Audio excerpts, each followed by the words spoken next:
Bismillahirrahmanirrahim. Assalamualaikum warahmatullahi wabarakatuh. Pada ketika ini kami akan membentangkan kepada anda sebuah tajuk iaitu Ahkamu Jarahatu Tajmiliyati, iaitu hukum pembedahan plastik. Sebelum kita pergi lebih dalam terhadap pembedahan plastik, marilah kita mengetahui apakah maksud kecantikan dari sudut pandangan Islam. Mauqiful Islami min Jamal wa huwa hasan waz-zina. أي حسن الأفعال كامل الأوصاف واصطلاحا حسن الشيء ونظرته وكماله على وجه يليق به، ومعنى ذلك أن كل شيء جماله وحسنه كامن في كماله اللائق به. Jadi pandangan Islam mengenai kecantikan ini ialah bahawa kecantikan ini ialah sebuah keindahan dan keteraturan, iaitu ia adalah sebuah kebaikan ataupun sebuah perbuatan yang sempurna dalam suatu sifat. Dan definisi ini ialah keindahan sesuatu ataupun suatu keelokan serta kesempurnaannya dengan cara yang sesuai. Dan maknanya adalah dia membawa maksud bahawa setiap sesuatu yang memiliki keindahan dan kebaikannya yang tersembunyi dalam kesempurnaannya yang sesuai. Jadi ada suatu hadis yang mengatakan bahawa innallaha la jamilun innallaha jamilun yuhibbul jamal, yang bermaksud sesungguhnya Allah itu maha indah dan mencintai keindahan. Jirahatul tajmili. Jadi marilah kita tengok apakah definisi pembedahan plastik itu. Hiya jirahatul lati tujra li aghrabin wazifatin aw jamaliyatin hiya bil mafhum basitis isti'adatu tanasuqi wat tawazuni li juz'in min ajza'il jismi an tariqi isti'adati maqaisil jamal al munasibati li hadzal juz'i. Jadi pembedahan plastik ini adalah sejenis pembedahan yang dilakukan untuk tujuan estetika. Dalam konsep yang sederhana, pembedahan ini bertujuan untuk mengembalikan keharmonian ataupun suatu keelokan pada bahagian tubuh yang tertentu dan mengembalikan keindahan serta keelokan yang sesuai pada bahagian tubuh badan yang tersebut. Jadi marilah kita tengok tarikh tatawuri jirahati tajmili fi jami' al-anha'i al-alim. Marilah kita tengok sejarah perkembangan pembedahan plastik ini di seluruh dunia. Jadi pembedahan plastik ini pada konsep sejarah mempunyai 4 negara, iaitu India, Eropah, Amerika Syarikat dan Rom. Al-Hindu yarji'u tarikhu jirahati tajmili ila alimi qadim أطبائي في هند قديمة وتحديدا طبيبا الهند كبيرة سسرتا استخدم ترقيع جلد في قرن الثامن قبل الميلاد. Jadi pada negara India pada zaman dahulu, pembedahan ini telah berlaku pada zaman purba lagi. Jadi zaman tu doktor-doktor doktor-doktor India yang kuno, khususnya pakar perubatan mereka yang terkenal dari India, iaitu namanya Susruta. Mereka menggunakan suatu prosedur yang menyambungkan kulit pada abad ke-8 Masihi. Jadi gaya mereka pada zaman itu adalah penyambungan kulit. Dan kita tengok lagi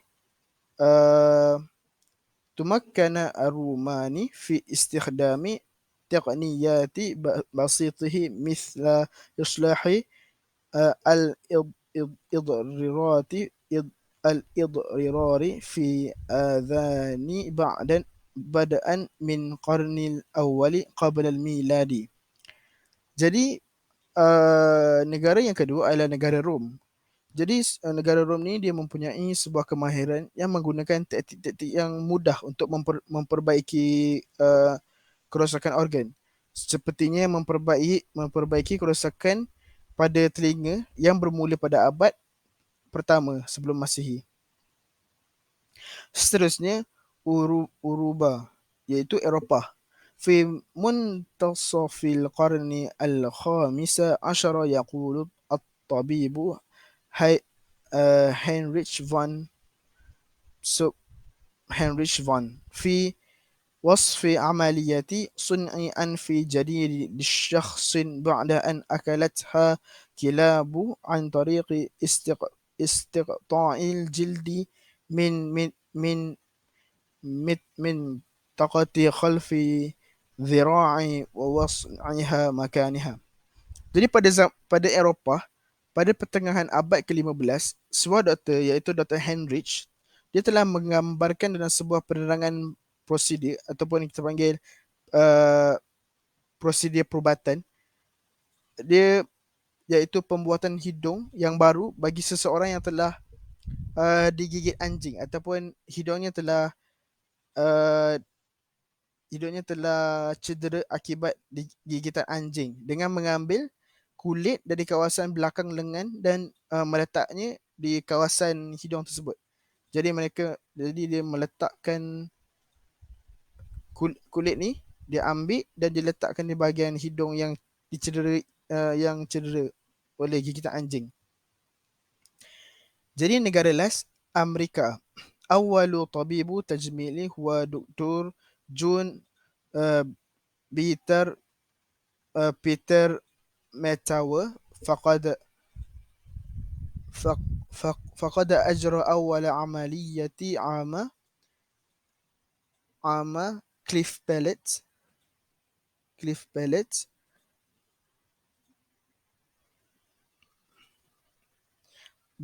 بأدوات صممها بنفسه لتلك العملية. Jadi dekat Amerika, doktor pertama dalam bidang bedah plastik adalah seorang doktor yang bernama Dr. John Peter Metower. Beliau melakukan operasi pertama untuk untuk bibir sumbing pada tahun 1827 dengan menggunakan alat-alat yang beliau cipta sendiri untuk prosedur tersebut. Jadi setelah kita tengok tarikh-tarikh ini, marilah kita tengok jenis-jenis pembedahan plastik tersebut. Jadi anwa' al-jarahah al-tajmil, jenis-jenis pembedahan plastik ini terdapat dua. Yang pertama, jarahah tarmimiyatu. Hiya amaliyatu jarahiyati allati yuqamu biha bi'aradi i'adati tashkili udwin aw islahihi wazifiyan. Jadi yang pertama adalah pembedahan rekonstruktif. Pembedahan rekonstruktif ni ialah suatu prosedur bedah yang dilakukan untuk memperbaiki organ yang telah mengalami kerosakan ataupun kerosakan fungsi.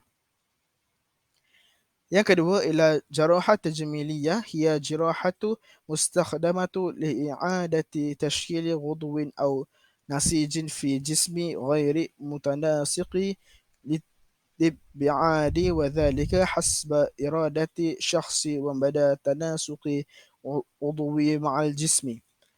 Jadi jenis yang kedua adalah pembedahan kosmetik, iaitu jenis pembedahan yang digunakan untuk mengubah bentuk ataupun jaringan organ dalam tubuh badan yang tidak sesuai dengan keinginan individu tu dan kesesuaian untuk organ tubuh badan mereka.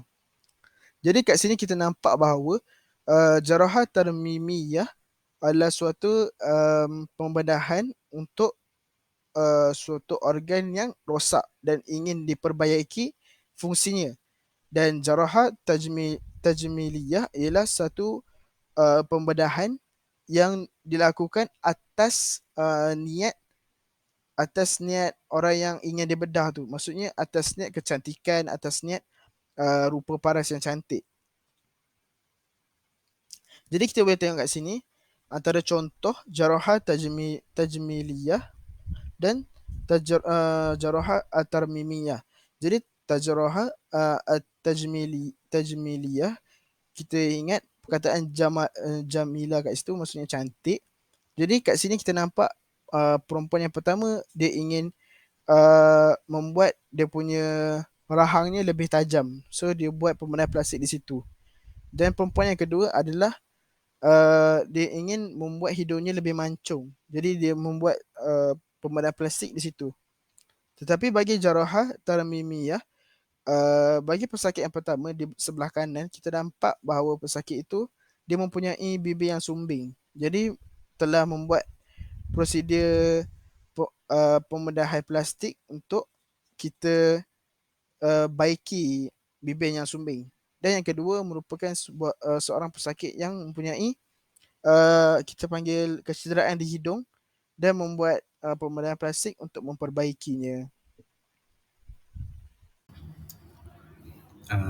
InsyaAllah kita akan masuk pada pembedahan yang pertama, iaitu Botox. Takrif Botox ataupun pengertian Botox, definisi Botox. Botox huwa protein mushtaq min al-bakteria al-Clostridium botulinum. يستخدم البوتوكس في مجال الطبي لعلاج مجموعة متنوعة من الحالات، ولكن استخدام أكثر شهرة له هو في إجراءات تجميل لتقليل ظهور تجاعيد على الوجه.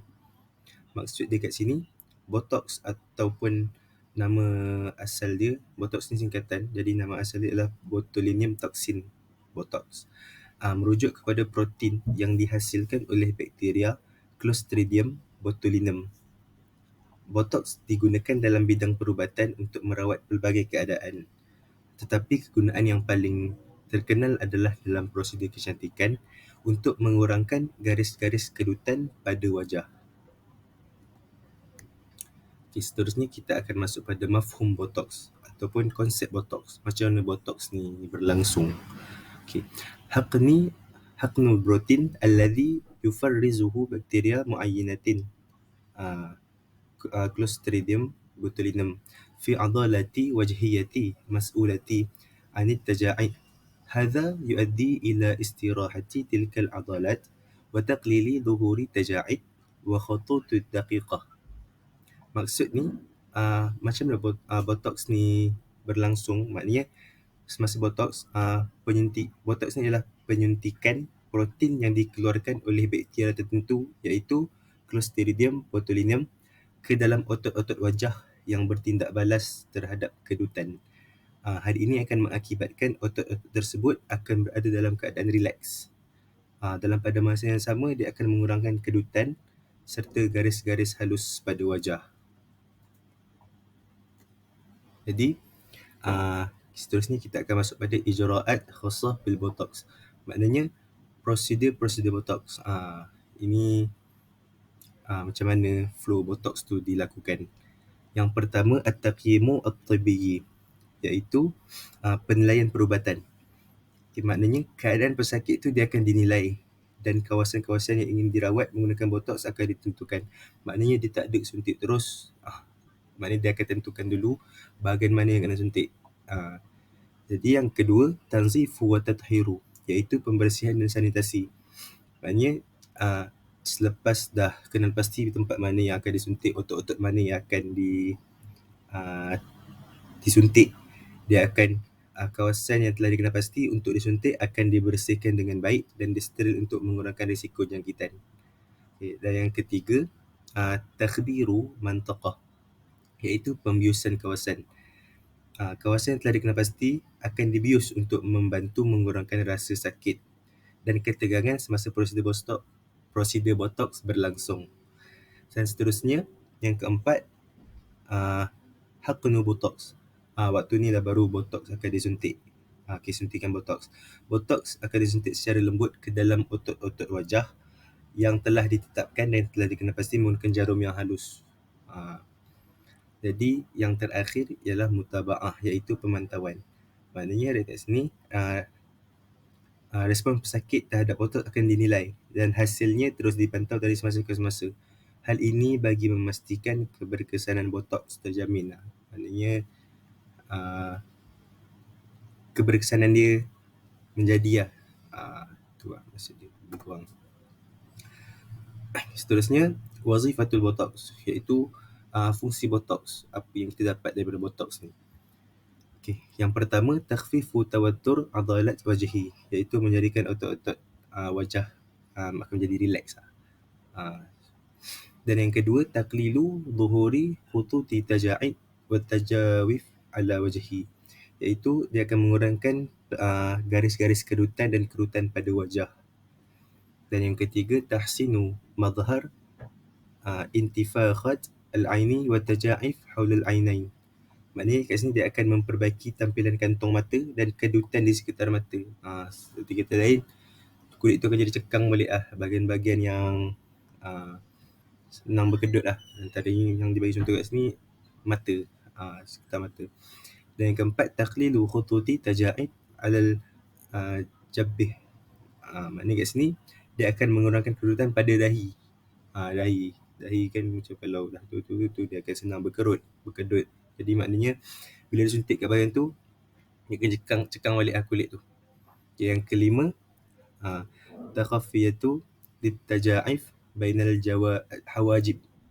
Maknanya kat sini dia akan mengurangkan kedutan antara kening. Lebih kurang kat bahagian dahi, antara kening tu akan tegangkan balik kulit kat situ, mengurangkan kedutan. Dan yang keenam, tahsin al-khututi ibtisamati atau khututi ruqa'atin haulal fam. Maknanya kat sini dia akan memperbaiki garis senyum atau garis halus di sekitar mulut. Jadi yang ketujuh, at-ta'amul ma'a masyakil farti ta'arruki mufrad tahtal ibti fi kaffain atau qadamain. Maknanya kat sini, botoks ni bukan saja boleh mengurangkan kedutan, menjadikan otot-otot tu relax. Bahkan dia boleh mengatasi masalah hyperhidrosis. Maknanya peluh yang berlebihan, peluh-peluh kat ketiak, telapak tangan ataupun kaki. Maknanya botoks ni boleh juga function macam tu. Maknanya bukan untuk kecantikan sahaja. Dan yang terakhir, ta'amul ma'a suda'i an-nisfi muzmin. Maknanya dia botoks ni boleh juga menangani migraine kronik. Dia akan mengurangkan, dengan cara dia akan mengurangkan rasa pening tu. Jadi seterusnya kita akan masuk pada hukum botoks, ahkamu botoks. Hukum botoks mengikut apa yang dah dicari. Hukum botoks ada dua, iaitu jaiz ataupun harus, dan juga haram. Jadi jaiz ni bila hukum botoks jadi harus, bila hukum botoks jadi haram. Jadi hukum botoks harus apabila dalam keadaan darurat, apabila dah tak ada ubat lain yang berkesan dalam penggunaan botoks, dan penggunaan botoks menjadi jalan terakhir dan keselamatannya terjamin. Itu maknanya dia akan diharuskan botoks tu. Ataupun kita tak ada dah alternatif lain selain botoks. Maknanya ubat yang berpunca dari sumber yang halal, kesan dia dikurang berkesan ataupun tak berkesan langsung. Maknanya time tu ataupun time darurat tu kita boleh menggunakan botoks ni. Jadi tapi bila pula yang haram? Macam kalau yang haram, macam kita tahu, bagi tujuan kosmetik dan kecantikan. Maknanya kat situ botoks ni akan menjadi haram. Walaupun seorang isteri tu nak botoks atas keizinan suami.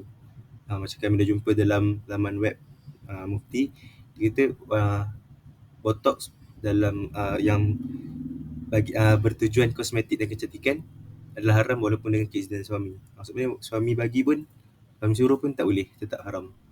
Jadi insya-Allah itu saja untuk pembedahan plastik yang pertama, iaitu botoks. Seterusnya saya akan serahkan kepada pembentang yang seterusnya, insya-Allah.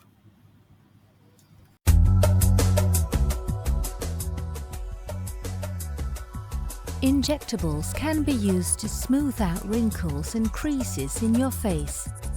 Common examples of wrinkles are crow's feet around the eyes, forehead lines, wrinkles under the nose and lines at the corners of the mouth. There are two categories of injectables, namely Botox and fillers. The two types of treatment are used for different purposes. Botox is used to relax the muscles so no wrinkles form. Fillers increase volume, for example to create fuller lips. Botox is evenly injected into the skin of the forehead. Once the Botox has been injected, the surgeon rubs the skin so that the Botox is evenly distributed. After a few days, the results will be plain to see. The muscles in the forehead can now no longer contract, so wrinkles are no longer visible. The Botox is injected in two places around the eye. Once the Botox has been injected, the surgeon rubs the skin so that the Botox is evenly distributed. After a few days, the crow's feet have disappeared and the skin is taut and smooth.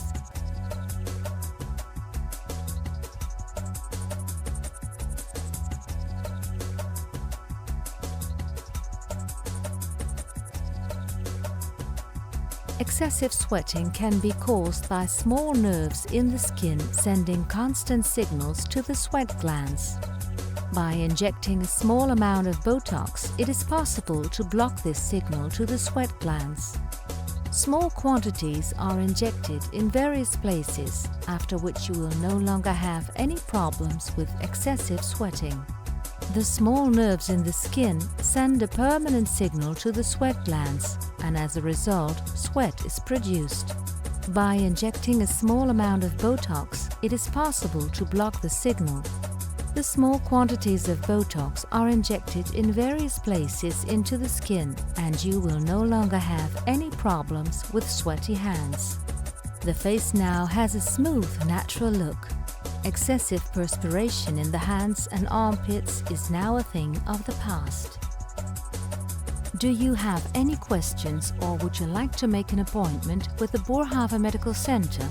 Then call 0031 2030 50030 or visit our website for more information.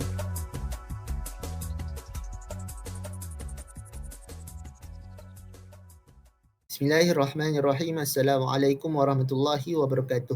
Kita sambung kembali kepada Jarahatul Huruq wa Tarmim. Pembedahan rekonstruktif untuk kulit yang terbakar. ما هو الحرق؟ الحرق بالإنجليزية هو ضرر بالغ يصيب الخلايا نتيجة تعرضها لدرجة حرارة مرتفعة يؤدي إلى موتها. Luka terbakar adalah kerosakan yang serius yang melibatkan kematian sel-sel akibat terdedah kepada suhu yang tinggi yang boleh menyebabkan kepada kematian. تختلف طبيعة المواد المسببية للحرق. Terdapat pelbagai sifat yang menyebabkan kepada luka yang terbakar ini.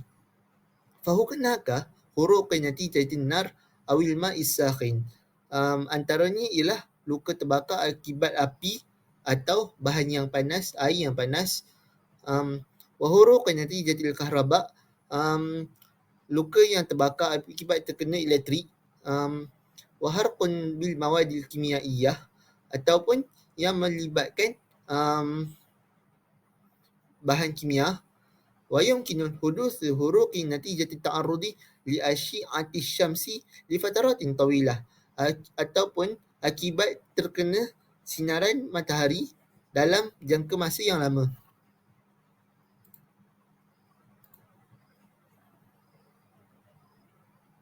يوجد العديد من التفنيات المستخدمة لعلاج أنواع مختلفة من الندب. Terdapat pelbagai teknik untuk merawat jenis-jenis parut yang berbeza.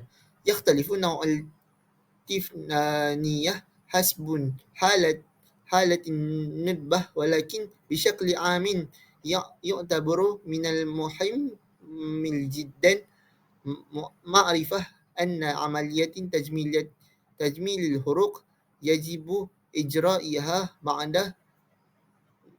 نضج الندبة. jenis teknik pembedahan untuk merawat luka yang terbakar ni ataupun parut secara umumnya adalah penting. Tetapi secara umumnya dia harus dilakukan setelah parut itu telah matang sepenuhnya. Maksudnya dah kira lepas dia dah baik lah.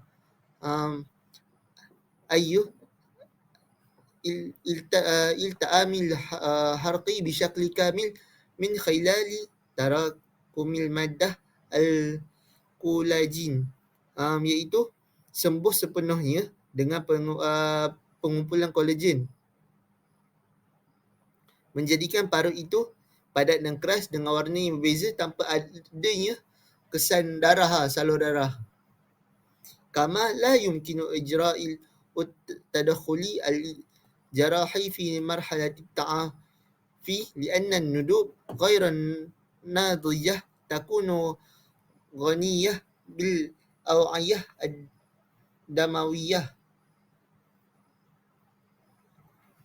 والتدخل الجراحي يمكن أن يسبب تزييف يعيق الوصول إلى نتيجة المثالية المرجوية كما أنه يؤدي إلى أخذ رقعته جلدية غير مثالية وبالتالي مزيد من ندب والانكشامات. Selain itu, pembedahan tidak boleh dilakukan ketika fasa pemulihan luka tersebut kerana parut yang belum matang kerana biasanya mempunyai banyak salur darah, dan pembedahan boleh menyebabkan pendarahan yang menghalang hasil yang diinginkan selain mengakibatkan kulit itu menjadi makin teruk, lebih banyak parut padanya.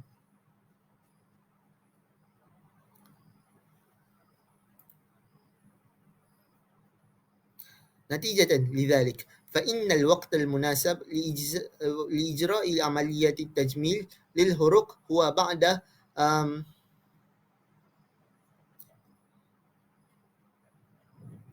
12 إلى 18 شهر من حدوث الحرق، وهو الوقت اللازم لنضج الندبة، بالإضافة إلى سلبيات القيام بعملية التجميل الندب قبل نضجها.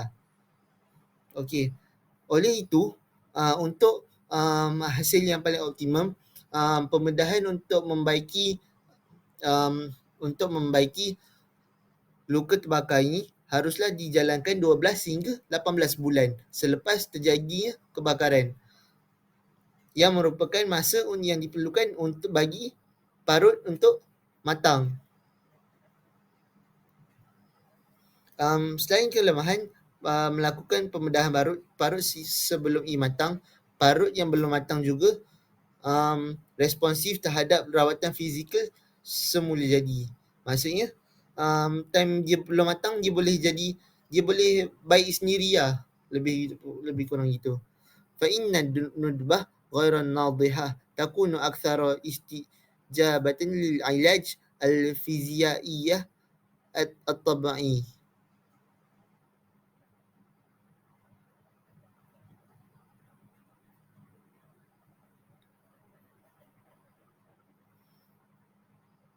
وبالتالي تتحسن الانكشامات الموجودة وتصبح الحركة الجزئي المصاب الأكثر مرونة والحرية.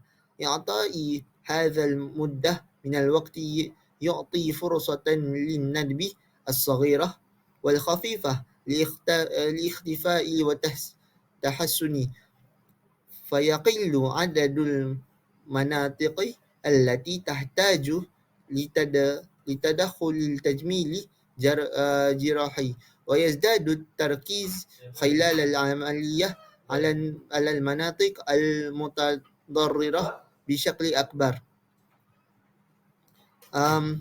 Ini membantu penyusutan yang sejadah, maksudnya pembaikan untuk kulit tersebut, dan membuat bahagian yang tu jadi dia lebih fleksibel dan lebih baik memberikan masa mencukupi ini, memberi ruang kepada parut yang lebih kecil dan lebih ringan untuk hilang dan membaik, mengurangkan bilangan kawasan yang memerlukan campur tangan pembedahan dan memberikan tumpuan yang lebih besar kepada kawasan yang terjejas semasa pembedahan.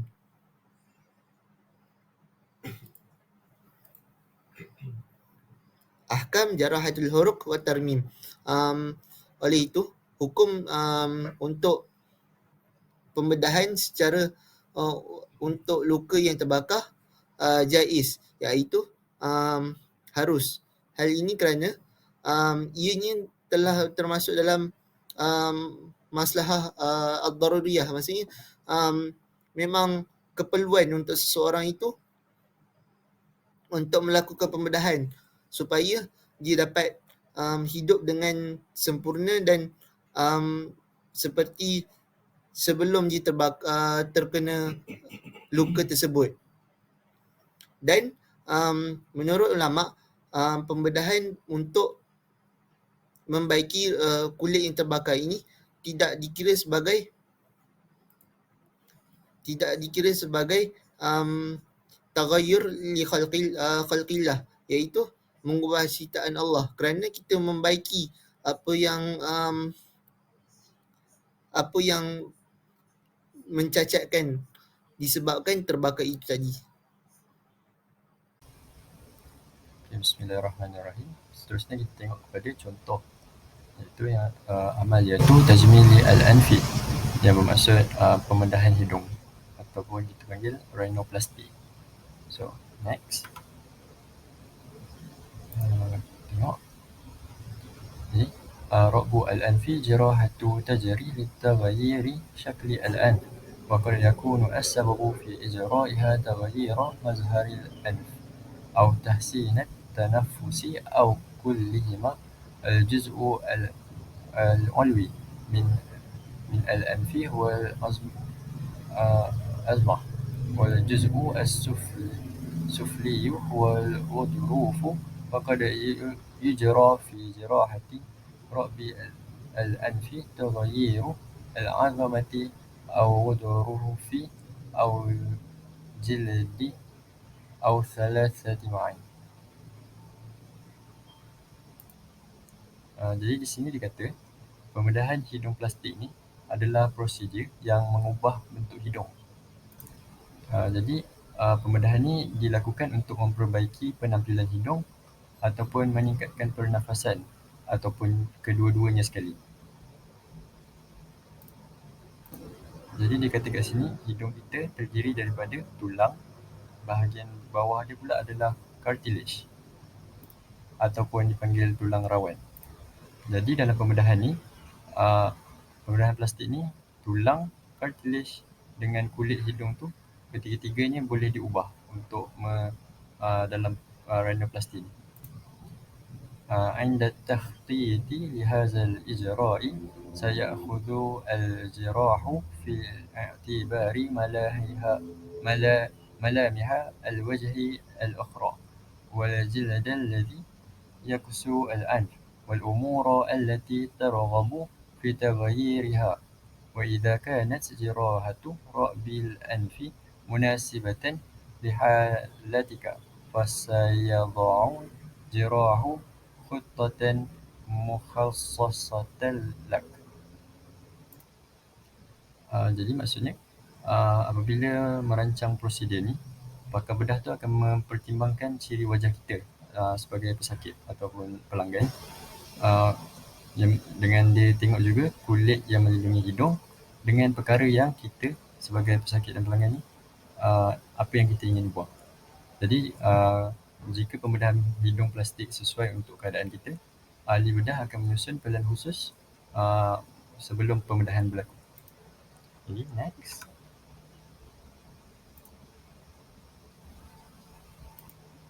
Jadi limadha yatimmu ijra'i dhalik?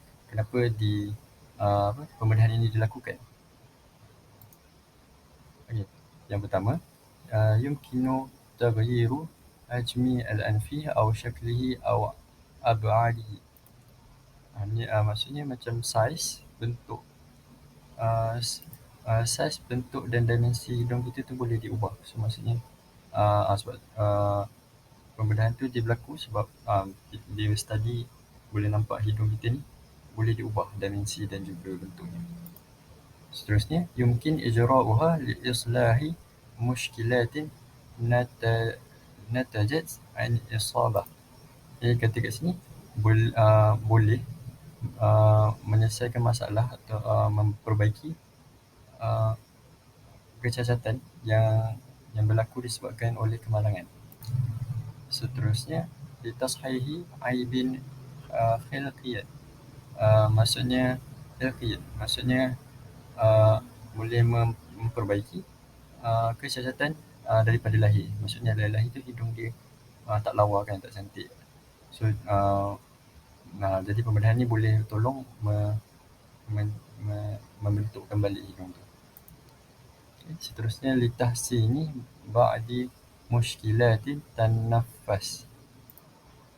Jadi pembedahan ni maksudnya boleh membantu menyelesaikan masalah pernafasan yang tertentu.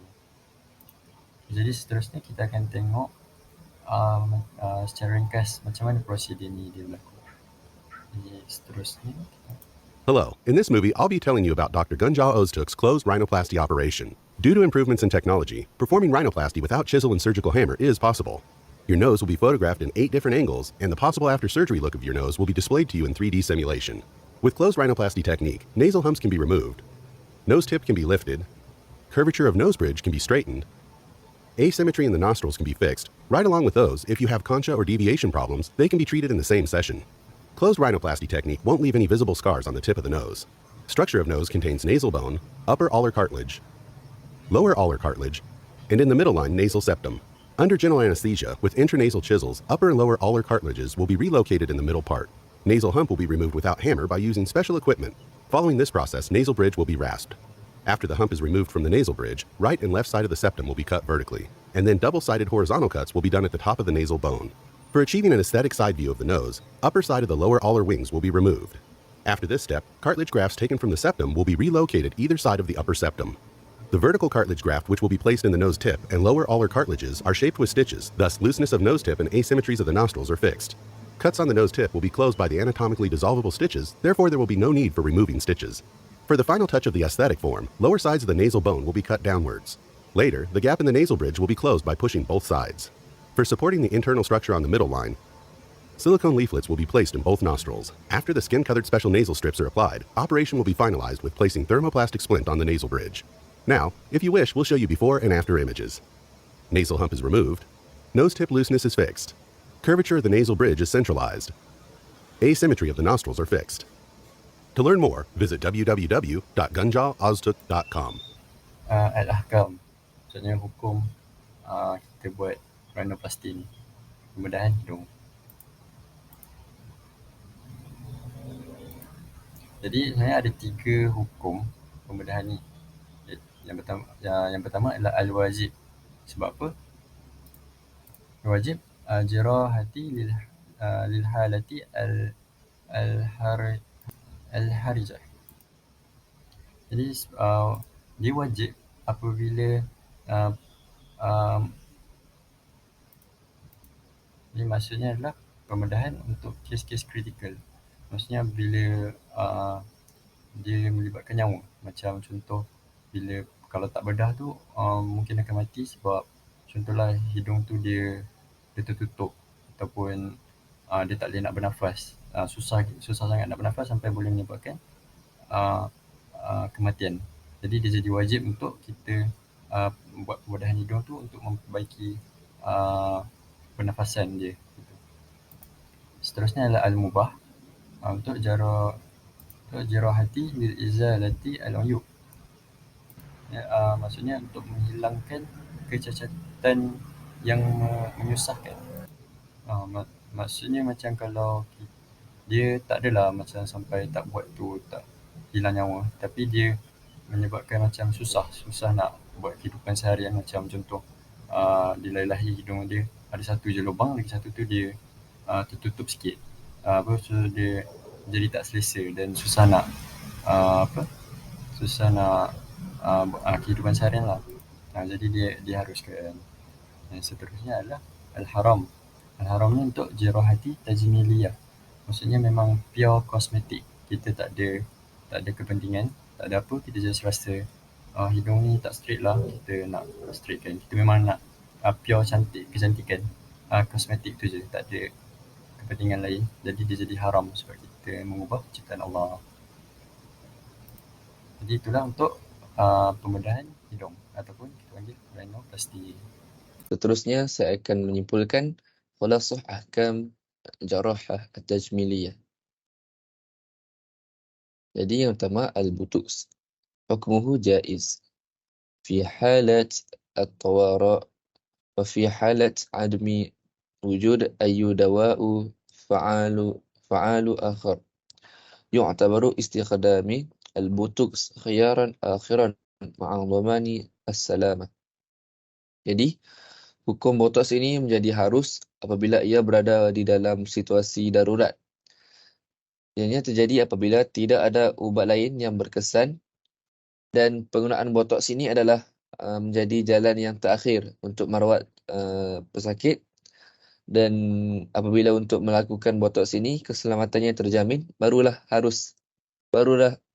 hukumnya menjadi harus. Summa la yujad badil lil butuks wa la yujad dawa'u min masdar halal yakun fa'alan atau aqal fa'aliyah. Ianya juga menjadi harus apabila tidak mempunyai alternatif lain selain botoks, dan ubat yang berpunca daripada sumber yang halal, tidak berkesan ataupun kurang kesannya. Jadi pada situasi ini hukum botoks ini menjadi harus. Jadi seterusnya summa hukmu haram la'arad tajmil wal jamal hatta bimawafiqatu az-zawj. Ini menjadi haram apabila untuk tujuan kosmetik dan kecantikan walaupun mendapat keizinan suami. Summa jarahat al-huruq wal tarmim. Hukmuhu jaiz lil mardi alladhi ta'rid juluduhum lil huruq. Itu pembedahan apabila kebakaran. Ini menjadi harus untuk pesakit yang mana kulitnya telah hangus dibakar. Summa amaliyatu tajmil al-anfu. Jadi yang pertama al-wajib. Al-wajib jarahah lil halat al-harjah. Ini menjadi wajib apabila untuk menyelamatkan seseorang, untuk menyelamatkan nyawa seseorang. Jadi hukumnya adalah wajib. Seterusnya al-haram. Jarahah at-tajmiliyah. Ianya menjadi haram apabila untuk tujuan kosmetik dan kecantikan. Jadi yang terakhir al-mubah jarahah liizalah al-uyub. Ianya menjadi dibenarkan dengan tujuan untuk menghilangkan kecacatan yang sedia ada, yang mana kecacatan ini dapat menyulitkan. Maksudnya apabila kecacatan ini yang ada kecacatan ini, dengan adanya kecacatan ini, ia juga dapat menjatuhkan maruah ataupun kewibawaan seseorang ataupun nilai diri seseorang itu. Jadi seterusnya kita teruskan dengan kelebihan dan kekurangan pembedahan plastik.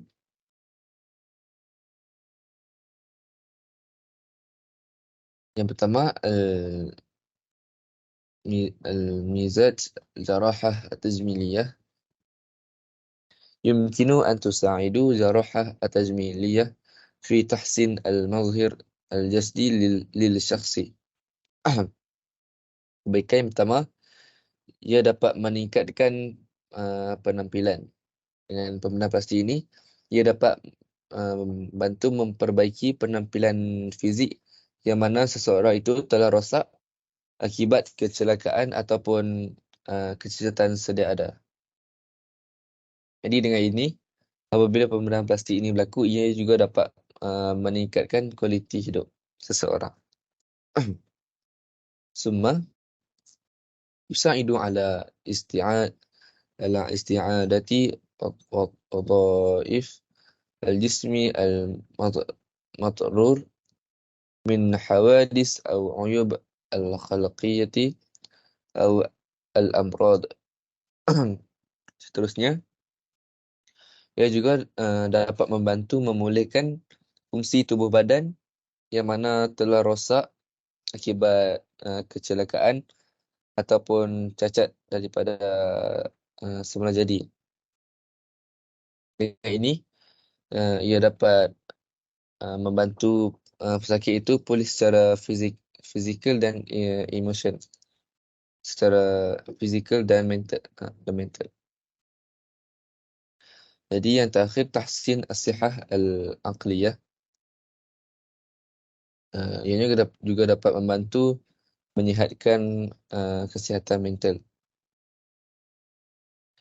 Jadi dengan apabila pembedahan plastik ini dilakukan, ianya juga dapat membantu para pesakit yang sebagai contoh, seseorang itu cacat.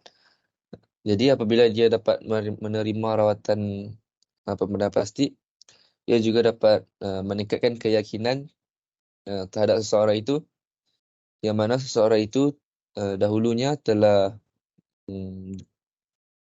mengalami depresi akibat kecacatan tersebut.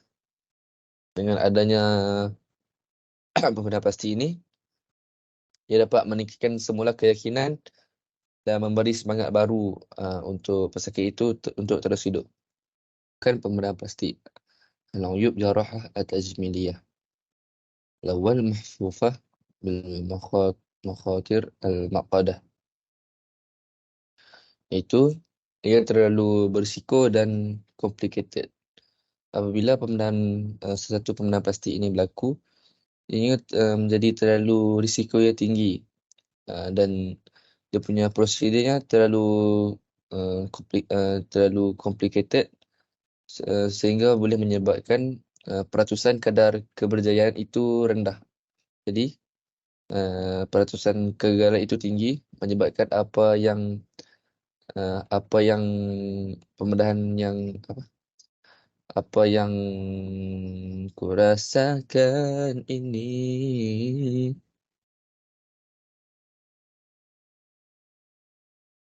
Jadi seterusnya kita akan teruskan dengan al-uyub jarahah at-tajmiliyah, iaitu keburukan pembedahan plastik. Jadi yang pertama, mahfufah bil makhatir wal maqadah. Jadi kita teruskan dengan keburukan pembedahan plastik. Al-awwal. Jadi kita teruskan dengan al-uyub jarahah at-tajmiliyah. Al-awwal mahfufah bil makhatir wal maqadah. Ia terlalu berisiko dan terlalu complicated. Sebagaimana yang kita tahu, pembedahan plastik ini terlalu berisiko dan prosedur untuk melakukan operasi tersebut sangatlah complicated. Jadi peratusan untuk kegagalan itu tinggi daripada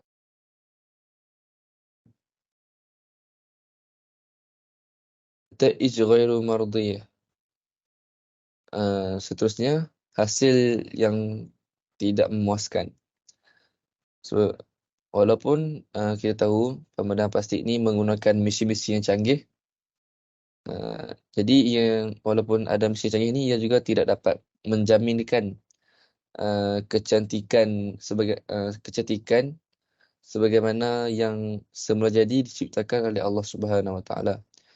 Jadi apabila hasil yang tidak memuaskan ini terjadi, ia dapat memberikan harapan palsu kepada pesakit yang menjalani operasi pembedahan plastik ini. Jadi yang terakhir, uh, sesuatu at-tamwil al-aliyah. Jadi yang terakhir adalah kos pembiayaan yang terlalu tinggi. Sebagaimana yang kita tahu, untuk melakukan pembenahan plastik ini memerlukan kos yang tinggi untuk kita ambil upah doktor yang pakar dalam bidang ini. Jadi apabila ianya akan wang ringgit yang tinggi, dan wang ringgit yang tinggi itu bukanlah sekadar upah untuk doktor itu, tapi sekali dengan dia punya ubat-ubatan, rawatan dan lain-lain. Jadi setakat ini saja daripada grup kami. Wabillahi taufiq wal hidayah. Assalamualaikum warahmatullahi wabarakatuh.